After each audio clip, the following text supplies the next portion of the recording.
Hi friends, I had an explanation as to unbagging and so on, but my phone keeps screwing up and this is like my fourth take.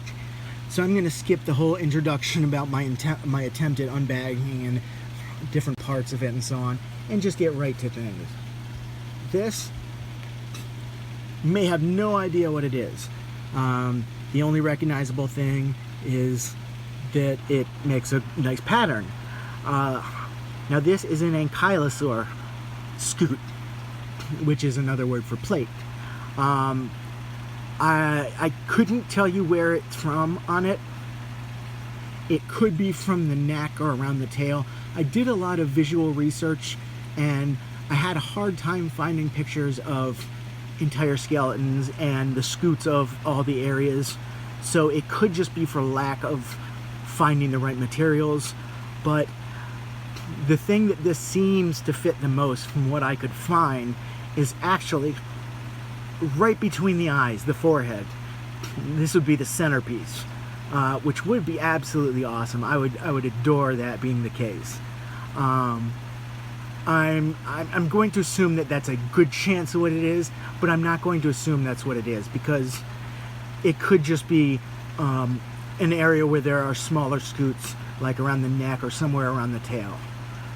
Now, these guys are so cliche. I'm sure all of you know what they are. Even if you didn't know the name, you've seen them. They are among the cliche dinosaur. They come from the Hell Creek Formation, which is basically the cliche place for dinosaurs. Paleo art from the 20s, 30s, 40s, 50s, etc.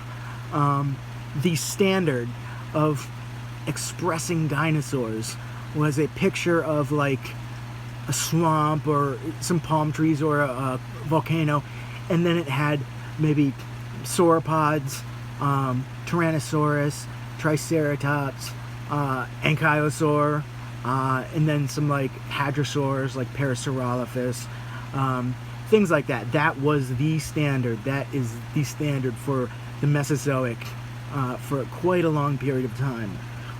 That is how popular these are. They are from North America, from the Hell Creek Formation, which is where those cliche dinosaurs are from. And even though it's a Mesozoic cliche, that is from the Cretaceous. These guys were the Cretaceous to the end. So, unfortunately, they were there during the extinction. These guys are very big, a lot bigger than a lot of people expect. They're a significant portion of the size of an elephant. Way bigger than people. A lot of people don't expect that, because when you see pictures of them, they are tiny compared to some of the other dinosaurs. But of course, the other dinosaurs are also massive.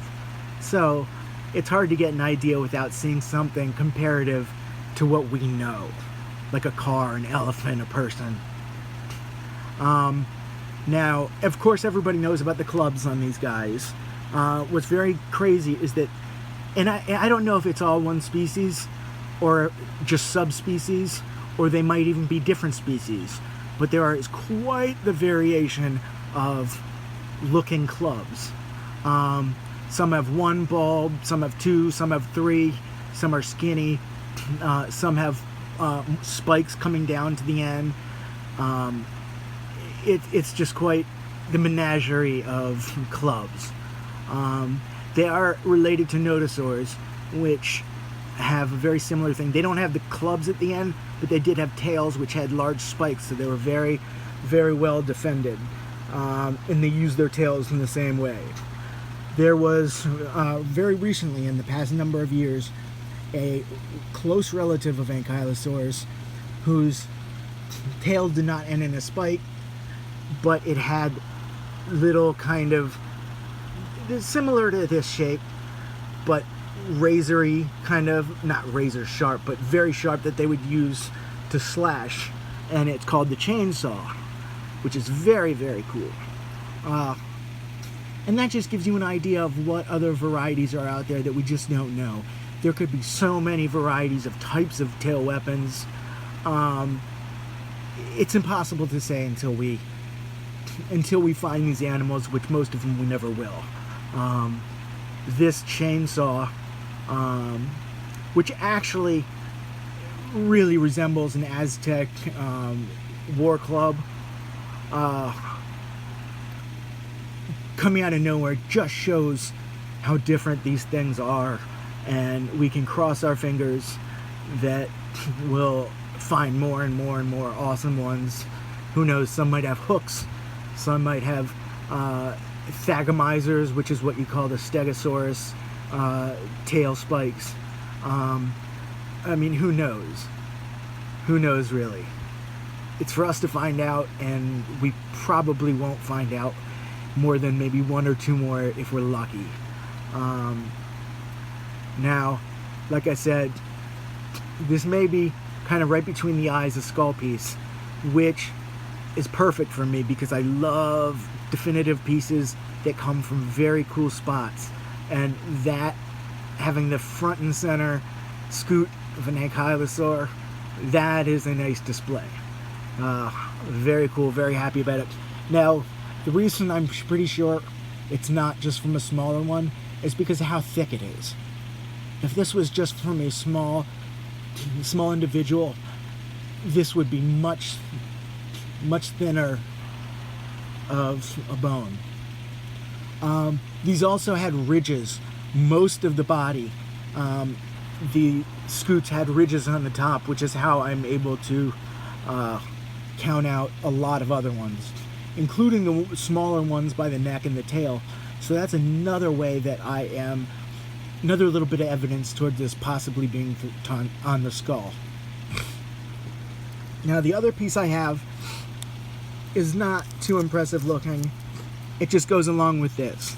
It is an Ankylosaur tooth. Ankylosaur teeth are pretty cool looking. This is just a small fragment section or something. I believe that they just tossed this in as like a bonus, because I don't think I would have bought a little tooth like this separately, because it actually, now that I'm looking at it, is a very cool tooth. It's the crown. You can see that's where it goes in, and that is the tooth. That's the entire crown, so it's very toothy. I thought that this was just going to be a fragment, but this really is a nice tooth. Now, this would be a back tooth for chewing. Now, their front teeth are actually kind of vicious looking. They're pointy, they look like arrowheads, and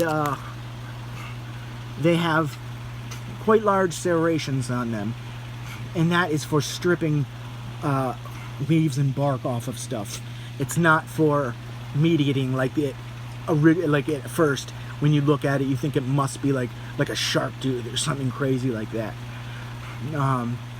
But no, this is the first time I've taken this out and looked at that, so I'm actually very happy about that, because it's an entire tooth and it's really tooth shaped. From the image I'm getting here, it does not look like that, so very happy about that. And after looking at this and doing some of the research, I'm even more happy about it. Ankylosaur fossils are somewhat rare. When you come across them, it's usually one person has a lot of scutes for sale, and they're very expensive.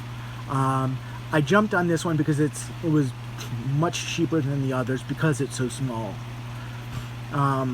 If it is the headpiece, that means that they had no idea what it actually was, because there's no way